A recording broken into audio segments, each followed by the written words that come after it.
Lots of young people today are searching for genuine relationships and connections with other people. But in the busyness of life, are you making time to really connect? Some of the ways I try and engage with people to share the gospel is not being afraid to mention the fact that I'm going to church, the fact that I do read my Bible. I try and meet people and engage with them with the gospel in a way that they'll relate to. I think the thing I do is just try to talk to them first. I mean, if I really want to share the gospel with them, I try and make friends with them first because I think that's what is most important. Well, I love sharing my faith with friends, you know what I mean? So if they're going through a really tough time, I'll try and relate that to a Bible passage. I talk to people just as I normally do, but now I have, I guess, an understanding of where to lead a conversation or how I can approach people and talk to them about God and talk to them about Jesus. And I think more one-on-one than group. I've found that to be much better, and I'm surprised more and more how people respond with an open heart to it. Think about your typical day and how many people you actually meet and talk to. I'll bet it's more than you think. It's the people you pass on the way to the bus, people you sit next to on the bus, the guy that sells you your morning coffee, the girl in the queue before you get to the guy that sells you your morning coffee, the people you have meetings with at work, the person you have lunch with. Then you've got to get home. That doesn't even take into account your social situations or your weekends.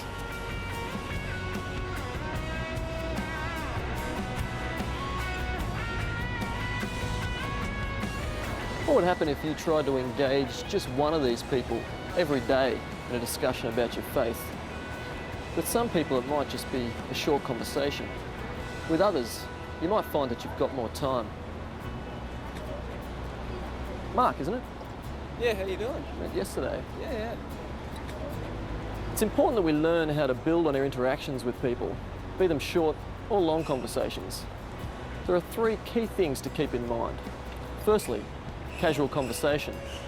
Secondly, engaging questions. And thirdly, meaningful dialogue.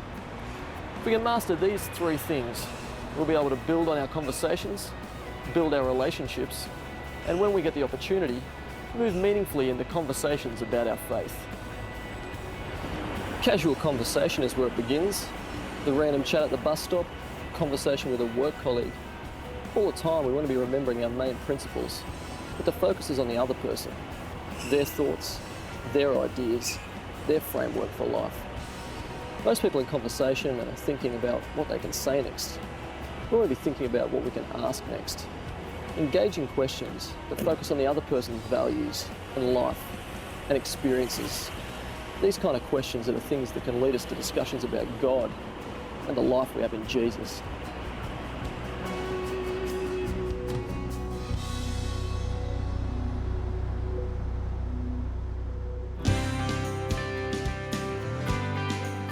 So we've looked at how to connect intentionally by starting with casual conversation and engaging questions, and then moving to meaningful dialogue about our faith. This week, you're going to read from Luke chapter 10, where Jesus told us to pray to the Lord of the harvest, asking Him to raise up laborers. Pray for opportunities to be part of the harvest. Now you're ready for Share Life, the next step in sharing your faith. Think back to Jesus with the woman of Samaria in John chapter 4.